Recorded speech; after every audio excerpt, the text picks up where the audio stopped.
No dia 3 de setembro de 2025, no Centre LGTBI de Barcelona, entrevistei Fran, uma rapariga trans, e Derek, ambos sobreviventes de tentativas de suicídio. Histórias diferentes, mas que convergem no mesmo ponto: a urgência de cuidado e de uma escuta que não abandone. Fran recorda que quem se suicida não o faz por falta de amor à vida, mas por não suportar uma dor que não é acolhida. Pede a criação de centros de crise abertos 24 horas, onde seja possível encontrar apoio imediato. Derek partilha que cresceu a acreditar que pedir ajuda era fraqueza. Hoje sabe que pedir ajuda é uma competência, algo que se aprende, se pratica e pode salvar vidas. Ambos mostram que prevenir é cuidar a tempo, garantir redes de apoio, terapia continuada e, sobretudo, presença humana, porque pedir ajuda não é fraqueza, é coragem e também autonomia.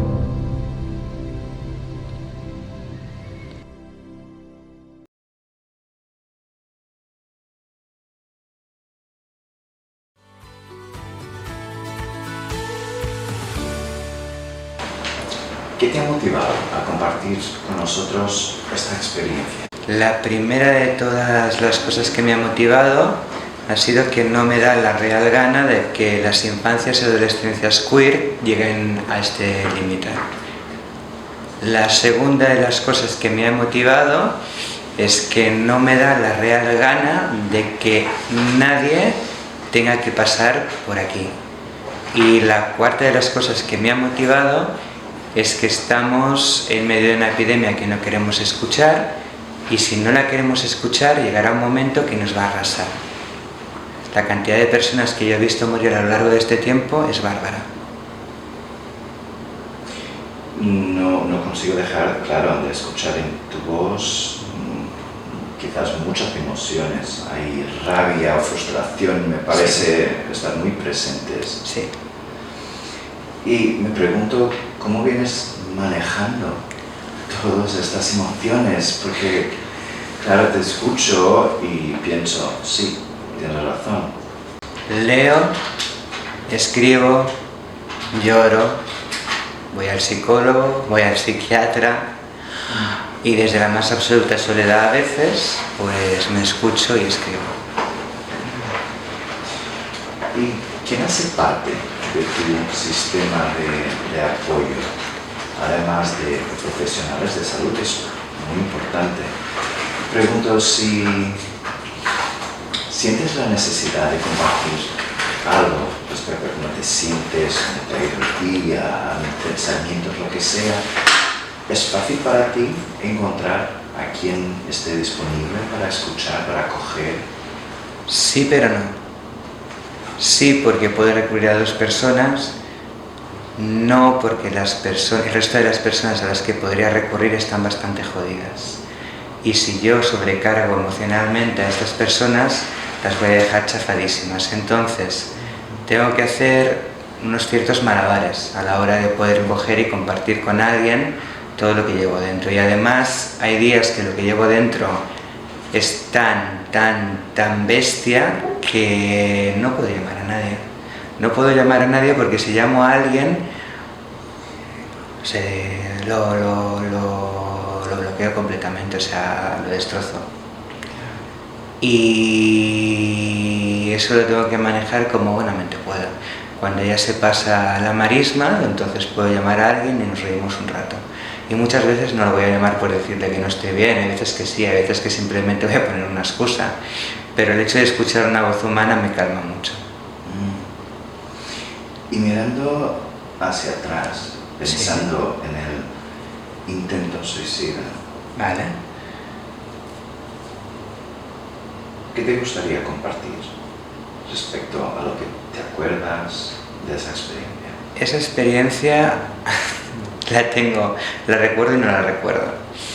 Yo sé que me suicidaba o me intentaba suicidar a mediados de noviembre, y sé que la noche del propio intento autolítico, estaba con el que entonces era mi pareja, con un colega, y llegó un momento en que me desbordé por completo por una serie de circunstancias que pasaron, y decidí tomarme una caja y media, bueno, una tableta y media de benzodiazepinas con toda la medicación. A partir de ese momento lo que recuerdo es tumbarme en la cama, ponerme el CPAP, porque yo tengo una máquina para dormir, para respirar, ponerme el CPAP y no despertar hasta 48 horas después. Ya está. ¿Y cuándo te has dado cuenta de que has sobrevivido? La gran putada de que cuando me doy cuenta de que he sobrevivido es una putada y una bendición, ¿eh? Es muy dulce porque me despierto y después es muy amarga. Es muy dulce porque me despierto y tengo la sensación de como si hubiese dormido y ya está. Pero es muy amarga porque me despierto en una cama, en una habitación más pequeña, bastante más pequeña como esta, la mitad de esta, con 2 camas, una mascarilla porque estábamos en pleno COVID, sexta ola, y la mascarilla lo primero que veo cuando hago así directamente es que está negra. Entonces yo ya sabía que me habían puesto una sonda nasogástrica y me habían aplicado carbón activo para coger y bloquear las benzodiazepinas en el estómago.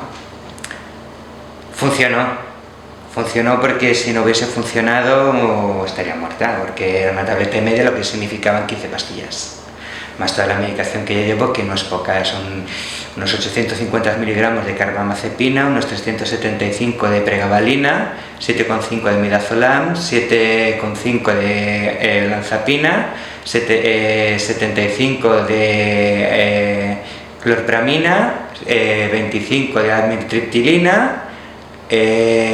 Si no consigo aún así si aún así no consigo aguantarlo todo, tengo el alprazolam, que es de 0,5, y cuando hay días que no puedo más con el dolor porque padezco fibromialgia y tengo el grado más grave, entonces tengo tramadol, 50 miligramos de tramadol.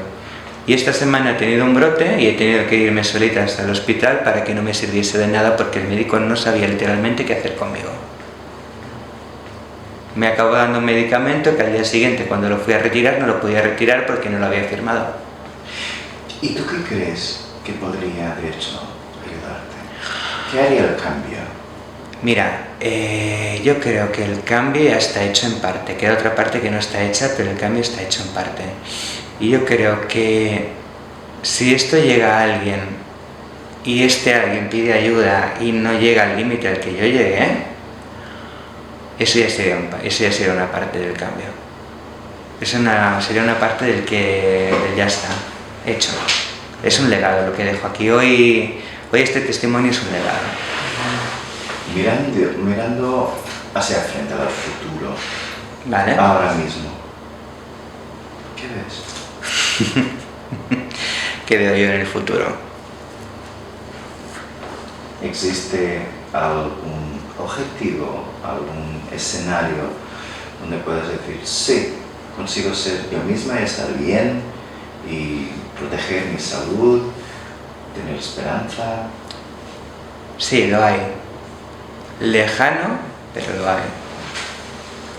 Lejano, pero lo hay porque las ideas autolíticas no han desaparecido, persisten.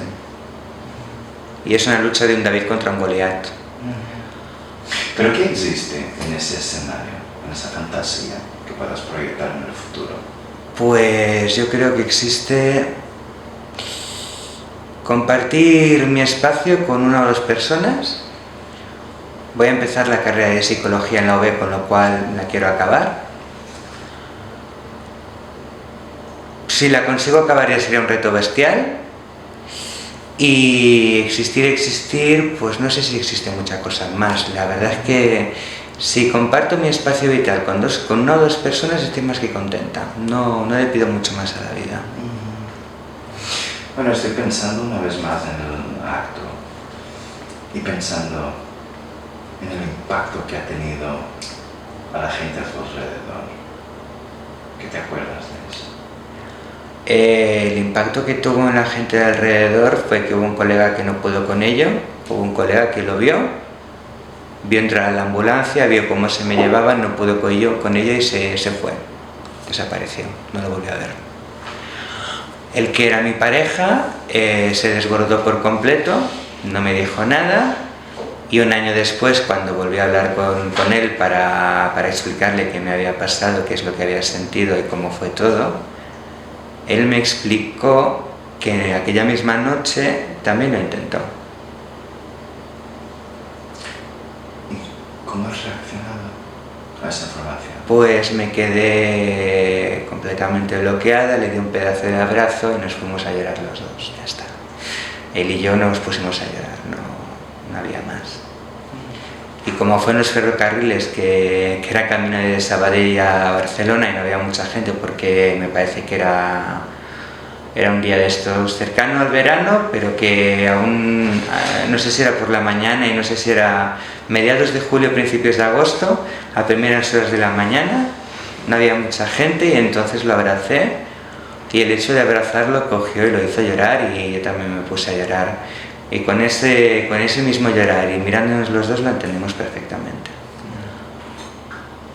Más adelante, él también llegó a una situación más extrema que la mía, casi lo intenta y lo consigue, y al ser eso un grito de ayuda, yo cogí, lo llevé a urgencias, al centro de urgencias de atención primaria de Barcelona, del Raval, el Peracamps, y cuando vi la atención que le iban a dar, llamé a mi psiquiatra privado y a la semana siguiente tenía visita. Me salté el protocolo del sistema público, vi que no iba a funcionar y dije, vente a mi psiquiatra y ya está. Mi psiquiatra y mi psicólogo le salvaron la vida. O sea, has conseguido también apoyar, ayudar a alguien. Sí.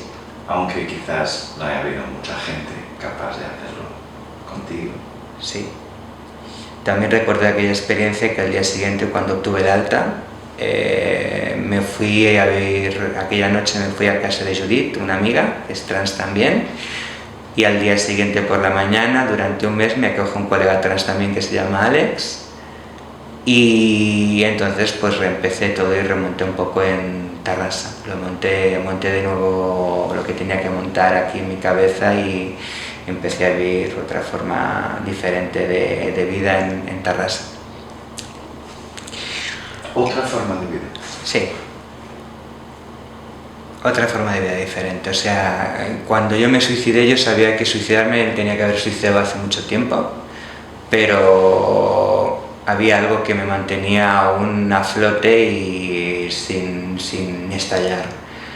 Y aquel día pues estallé completamente y reventé por todos lados.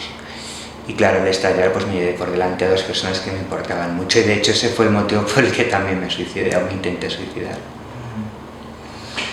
Bueno, te quería preguntar qué espacio o qué importancia tiene la terapia, la búsqueda de ayuda junto a un psiquiatra que has hablado en tu vida. Pues es importante porque pasan tres cosas. Lo primero es que te reorganiza a nivel mental. Lo segundo es que puedes entender todo lo que te pasa. Y lo tercero es que cuando una vez entiendes todo lo que te pasa y te reorganizas más o menos a nivel mental, es que entonces te quieres un poquito más y te perdonas un poco. Entiendes toda tu trayectoria. Y cuando te quieres un poco más, entiendes lo que te pasa y además obtienes un tratamiento y una ayuda, acabas no tratándote como una loca de manual, sino como una persona. Bueno, con todo lo que has aprendido y que estarás trabajando dentro de ti misma, digo, cuando miras hacia atrás, ¿qué piensas respecto a la persona que ha intentado? Angelito, te entiendo perfectamente, no pasa nada. Mañana cogemos, nos sentamos un ratito tú y yo y empezamos a charlar a ver qué pasa.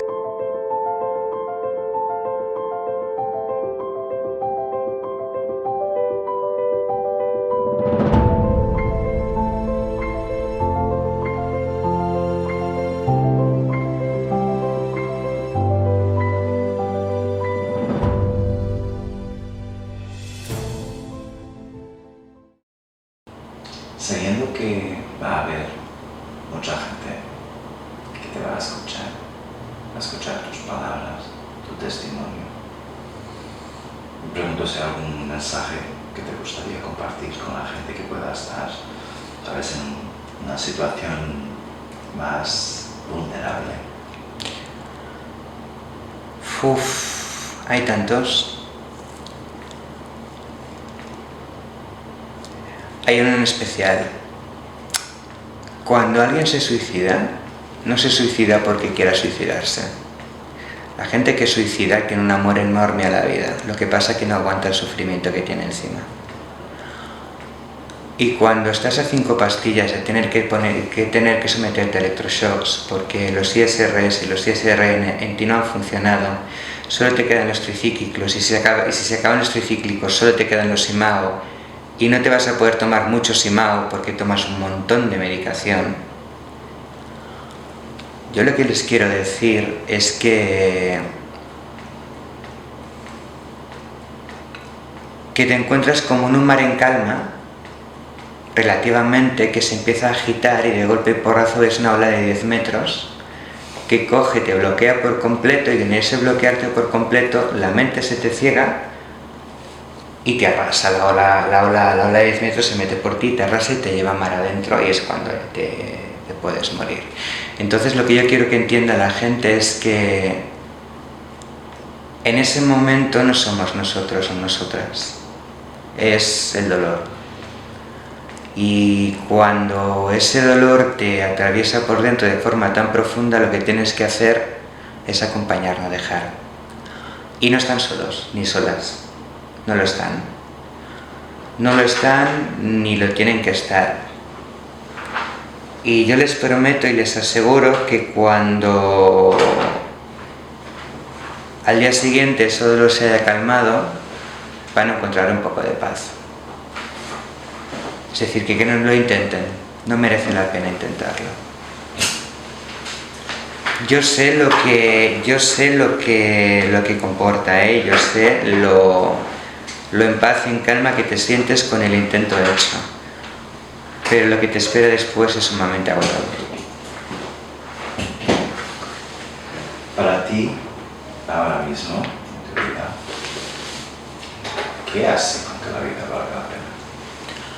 Para mí, ¿qué hace que la vida valga la pena? Pues mira, la vida vale la pena porque conozco a Laura. Lo que hace que la vida valga la pena es que conozco a Marc. Para mí vale la pena tomarme un café con Marc. Es una persona sumamente entrañable y que me ha ayudado mucho. Y sobre todo no me ha juzgado, porque se ha puesto en mis zapatos, aunque no los haya compartido, pero el hecho de vivir con VIH también hace mucho. Para mí lo que también hace que la vida valga la pena es que voy a empezar psico y por lo tanto voy a tener la cabeza ocupada en aprender y en tener más información de muchísimas cosas que quizá ahora no entienda, pero entonces sí. Para mí lo que la vida hace que valga la pena es que estar conectado con la gente hace que el dolor sea mucho más soportable. Cuanto más te aíslas, cuantas más dificultades tienes a la hora de conseguir poder conectarte con la gente, es cuanto más dolor tienes. Y el dolor más se manifiesta. De hecho, yo abogo muchísimo por abrir un centro de crisis 24 horas. Pero que no haya psiquiatras, que haya psicólogos, que haya enfermeros, auxiliares e integradores sociales. Y que allí no se medicalice. Se tiene que ir solo y justo cuando vayas a tener el pedazo de dolor. Que sean las 2:30 de la noche o las 3 de la mañana y te levantes sudadita, empapada en dolor, te tires al suelo, te tomes el tramadol, no sirva de nada y encima tengas los pensamientos autolíticos. Y te arrastres con todo el dolor al centro de crisis y puedas abrazar pues a quien esté por allí, sea de forma profesional o también sea de forma no profesional, sea como usuario o usuaria.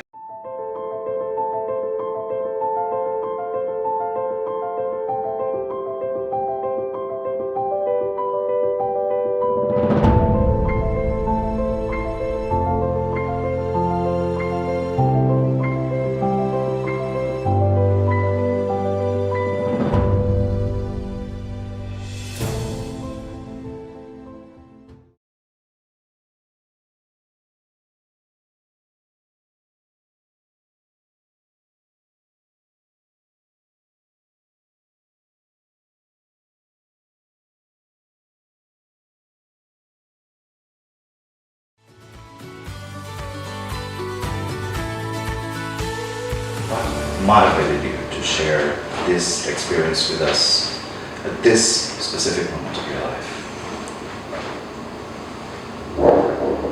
I think getting older within my years and having received so much support through mental health activism and various different initiatives across Spain and the UK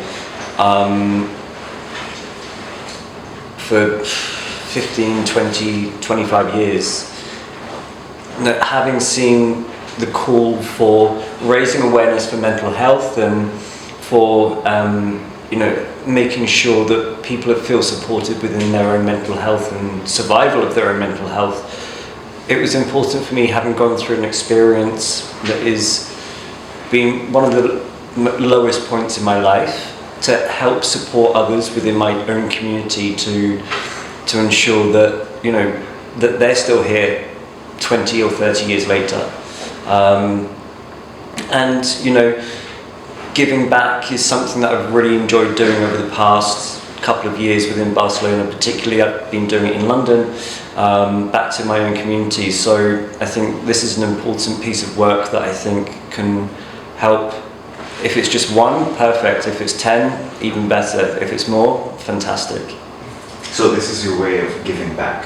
Yeah, and I think for me, I'm going through a process of transparency with my therapist at the moment, and I think part of this is perhaps slightly selfish in terms of my own recovery, but also being transparent with others and transparent to myself. Yeah. And have you always had that kind of connection with the ability of asking help? Because as we know, it's quite difficult for many people to actually face the stigma and come out asking for help. So I was wondering about your connection with that ability that I've had zero ability to ask for help. I grew up in an environment where asking for help was seen as a weakness. Asking for support emotionally was seen as a weakness. It was very much if you wanted to express yourself in doing something and it wasn't done quite right, it was taken over. It wasn't supported. So something silly as in trying to build some IKEA furniture. The environment that I grew up in was about, don't do that, give me it here. So I was not able to, I wasn't formed in terms of being supported with somebody next to me. I was always being dominated by somebody else. So that really has informed a lot of my years, and asking for help has been very difficult for me throughout for most of my life, but actually within the past couple of years, I've come to realise with maturity that asking for help is not a bad thing. And the reason is because I have friends, I have colleagues, I have people in my life that come to me for help, and it puts you in a powerful but vulnerable position. And then in turn you look at yourself and go, do you know what, if I have X number of colleagues or reportees coming to me in my workplace asking for help through work, professional or personal, then why can't I? It's slightly empowering. And do you remember the first time that you said it out loud, I'm not okay, this is, I'm facing probably the lowest point of my life? Do you remember those moments? No, I don't. I do remember the lowest point of my life, and subsequently from that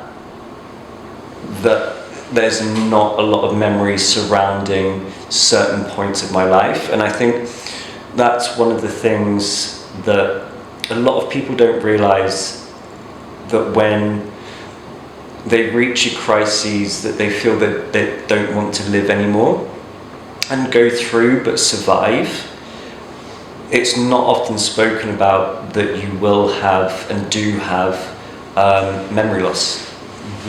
And it can be surrounding the particular episodes. It could be from the days, weeks or months after. But for me personally, it is wiped out most of my childhood, and it's wiped out most of my teenage years, and I'd say it's wiped out most of my 20s. And how have you been coping with that? I mean, that obviously interrupts, the continuity of your storyline. It's not something I've ever actually really thought about. When people say to me, do you remember when? Nope. I don't remember that. Do you remember when we were children? No. Do you remember when you went to that family party? No. Do you remember when we went partying at university? No. And when you realize that, what kind of emotional resonance, if any, do you feel attached to that recognition? The idea that, I can't remember. Does that have any emotional impact when you realize that you don't have those memories? It's frustrating, really, really frustrating, because you're trying to piece together your life, but you can remember people, places and things, but you can't put it in a chronological order. And it then puts a strain into your own memory in terms of your identity. And that's something that I think I've struggled with in the past couple of years, particularly going through professional help, is, having to re-establish myself not only in a new city-ish, but also as a person that actually can't remember, I'd say, half of their life because of one particular moment in that lifetime.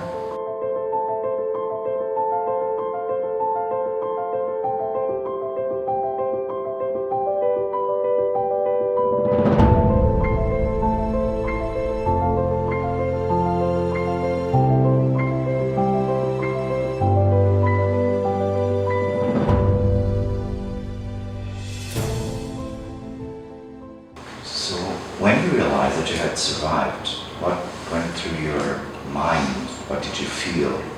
What was that experience like? So, again, obviously based on what you can remember. no, I do remember very much. I attempted to take my life through hanging, and it was whilst I was in university.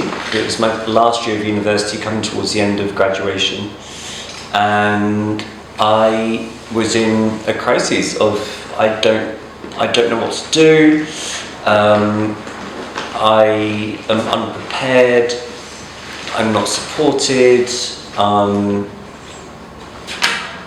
Whatever, and I was just in a period of darkness, and I'd gone through quite a horrific infection the year before, which had made my mental health worse, and basically it was a progression from that. And I remember the act itself, and essentially it didn't work because most environments within universities are basically safe environments where you cannot really self-harm particularly. And I went straight to the kitchen. It was a shared house. I remember going straight to the kitchen and telling my colleague, who just went, oh shit.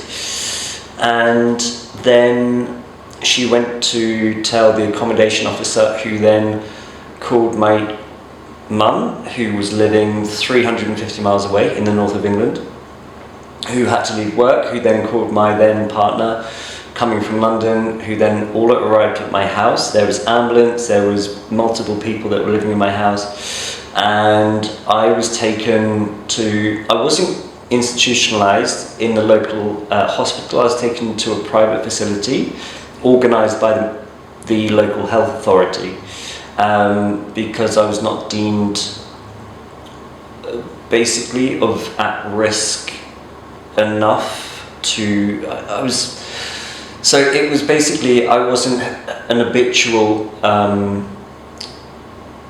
mental health case that required perhaps a less progressive, so I don't know really how to say this, but they deemed me like somebody that this was a one-time thing, they could rehabilitate me through correct procedures and everything. I was not somebody that was mentally ill, essentially, that would require going into a secure facility. And so I remember that. I remember my mum coming, I remember my then partner and his best friend coming. Lots of confusion, lots of tears. I remember getting the taxi with my mum. I remember going to hospital and having to speak to my dad on the phone, who was also in the north of England. And I remember going for x-rays, so that's all quite clear. Got in that taxi, and then I think I remember, apparently I was there for 3 weeks. And I remember 2 days of it, basically. And now that you are sharing this with us, when you look back, what does impact you the most? The thing is, it seems so long ago. Like, it seems, I think this comes down to the whole memory loss thing. It seems another lifetime ago. It doesn't almost seem like my story. It could be a story that I've heard, or it's something because of that disassociation. And to be very honest, I wasn't necessarily well supported after that episode. I was in the institution for 3 to 4 weeks, and I remember graduating. Honestly, I'd say in 2 months, I probably remember all of about 4 days. And describing this now to you, I don't actually feel anything. Okay, because as I said, is that I don't remember the emotions. I don't remember how I felt. I remember how I felt when I was doing it, or considering it and doing the act itself. But in terms of reflecting on it, it could be my story, it could be your story, it could be anybody else's story.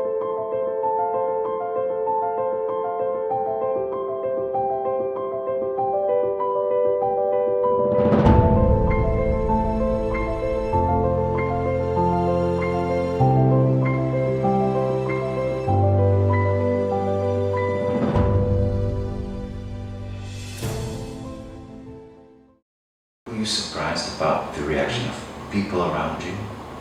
I think a lot of people were surprised because, I was working, in retail, I was studying, I was doing nightlife at the same time, and I was still am a necessarily outgoing person. But I think a lot of people were surprised because it was a very sudden thing. I'm thinking, do you think that there could have been anything, any gesture, any voice of support that could perhaps hold you, prevent you from trying? I think now going back to when I was not well the year before, which resulted in, poor mental health. Now I'm going back to 2015, 2016. Even then, the mental health was not a conversation. It was not a consideration, and it was just something that And they just shoved you some tablets and were like, okay, you're not happy, here's some tablets, get on with it. And I do remember going for counselling in my university, part of the care package, I guess. It was terrible. How so? It was, I just remember walking out as a joke, you know? And I remember talking about, at the time, something quite trivial. And we spent 2 weeks on something very trivial about the way that somebody ate. There was a guy that I was seeing and it was just weird. And she was like, oh, so you didn't like the way he ate on the date? I was like, no. So we spent 2 weeks on that. Focusing just on that. Yeah. So, you know, things, you know, it wasn't given a serious consideration. So after I was unwell the year before, you know, I wasn't supported through the health, you know, the NHS, through the doctors. There was no consideration for medication. There was no consideration through serious counselling. There was no consideration for what could happen in the future. So, you know, the two things could be unrelated in terms of, or seem unrelated in terms of, this guy has basically got like a blood infection and it's deteriorating his physical and his mental health, but it's okay, we found out what the cause is, so we're going to treat it, but what's going to happen along the line? Is there any more consequences to that? What's going to affect that? And also, what's the other surrounding things that have packaged this into something that down the line was quite consequential? Coming from, as you said, an environment where everything was shushed, everything was kept quiet, we didn't talk about mental health, we didn't talk about asking for help. I'm wondering if you yourself faced any kind of prejudice against mental health.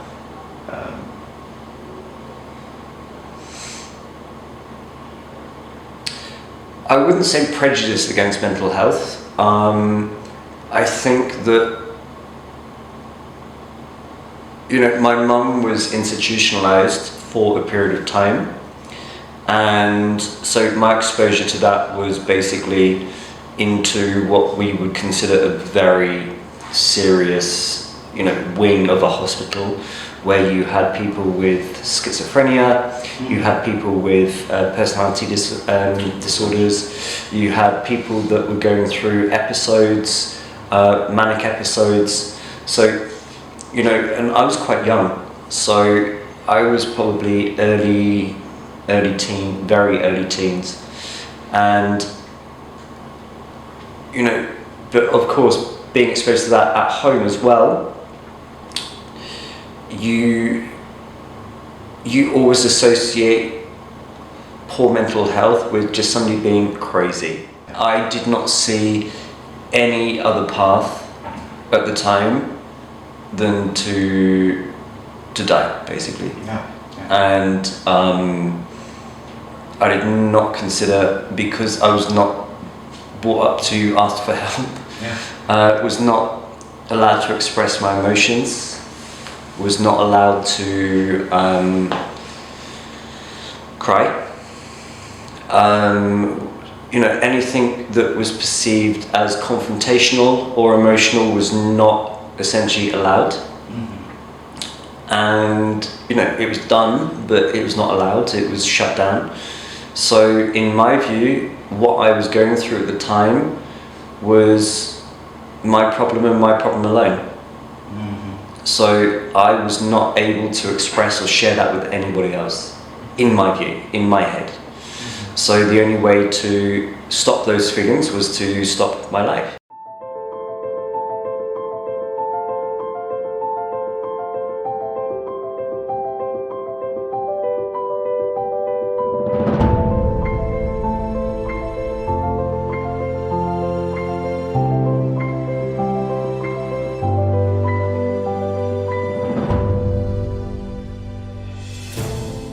The access now to good mental health support is still severely limited.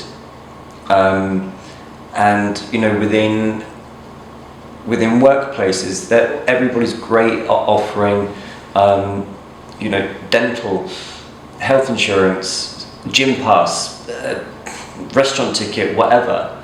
Yeah, great with the health insurance, but did you know that actually only limits yourself to usually about 15 sessions? 15 sessions is nothing. Absolutely nothing. Do you know what? I would give up restaurant ticket and gym pass to probably get another 15 sessions for mental health support. And to be very honest, I think everybody as an employer has a duty of care to supply one or two, you know, employed psychologists or, you know, mental health support workers in the office. Now imagine you're working in an office of 900 people. You need minimum 2 people daily for support. People could be going through bereavement, they could be facing financial issues, they could be going through relationship issues, and they've got to deal with that every day while also providing for themselves and their family in an office space or even at home. And it's difficult. It's difficult. You know, I've worked with and I've been manager of teams where I was managing a guy who was really lovely, really nice, but he was just flat. He basically couldn't do his job because he was living in this shitty situation in a flat share of 7 people. He was not really going to the gym much because he didn't really like going outside of his flat because it was so awful where he lived. His parents were going through some financial things, he was going through financial things, and we spent the next 2 to 3 months working on him, and we did nothing about his work in our one-to-one meetings. We did everything about him. So it's like, right, how's this going with your flat? How are you looking? Have you found somewhere yet? Have you looked at these websites? How's it going with your parents? And basically the next quarter he was all sorted, all done, and he was one of the best performers in the team. So, you know, when you look at the mental health first, then you can look at, you know, working professionally. Because if you can't function mentally, you're not going to be functioning anywhere else. You became a carer, in a way. Yeah. I think that's admirable. Thank you. Honestly, I do think.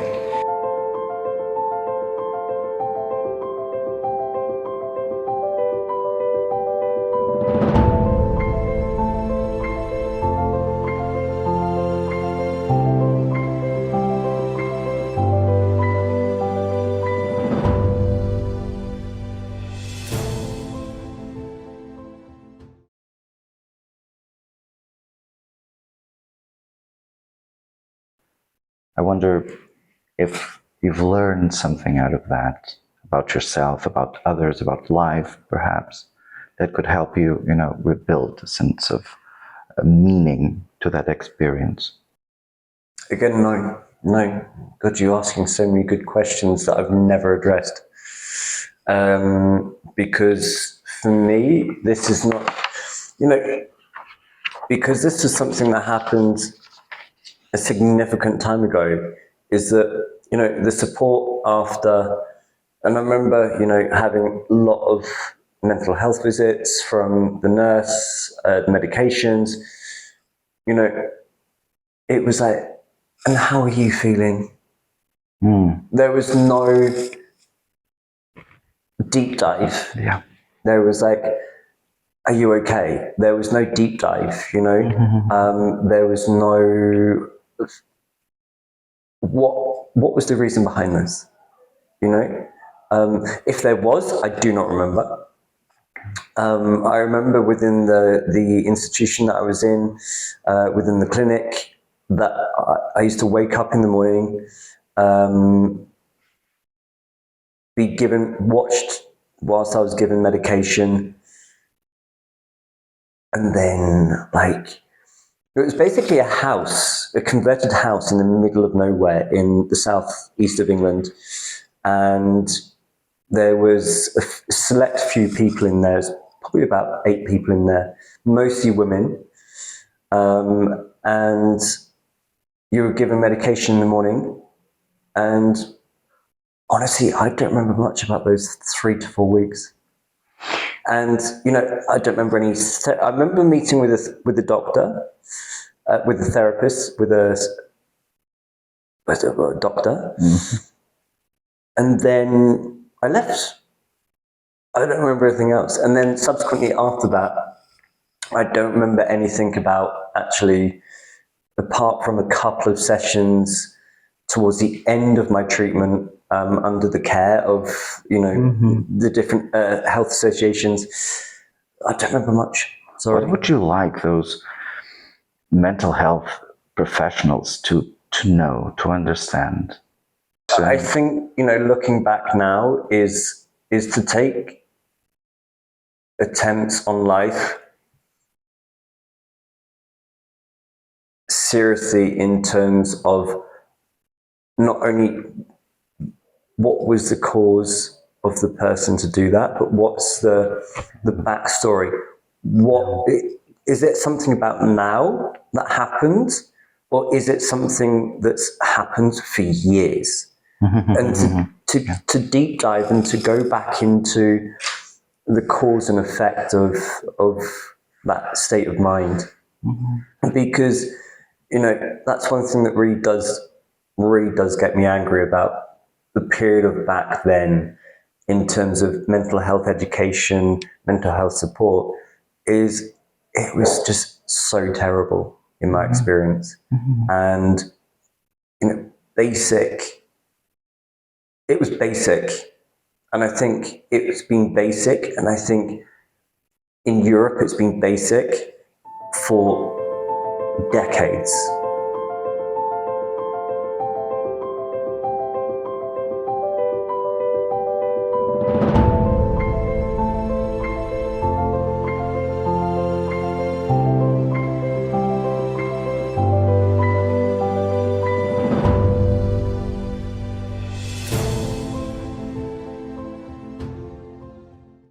From that moment onwards, what gave you strength? What gives you strength? Not to go back to those lower places, lower points in your life. Not going to lie, that I have over the years been in not quite so low places as that time, but I have been in some very low, dark places for a period of time. But it taught me how to ask for help. It taught me how to express myself with friends, with partners. Sometimes not in the most healthiest of ways, but certainly just expressing myself. And that's a journey for me, because if you imagine that I've spent, you know, a quarter of my life not being able to express myself, then how do you learn to do that later on in life? And I'm reaping the negative benefits. No, I wouldn't say that. The negative sides of not expressing that properly in my personal life at the moment. So, but it's a process, and I'm learning that process. You know, I'm 38 years old. I wasn't allowed to be a child. I wasn't allowed to be emotionally available. And I'm still learning, and it's difficult. It's difficult, and you know, I envy people that are, in a way, level-headed, sorted. You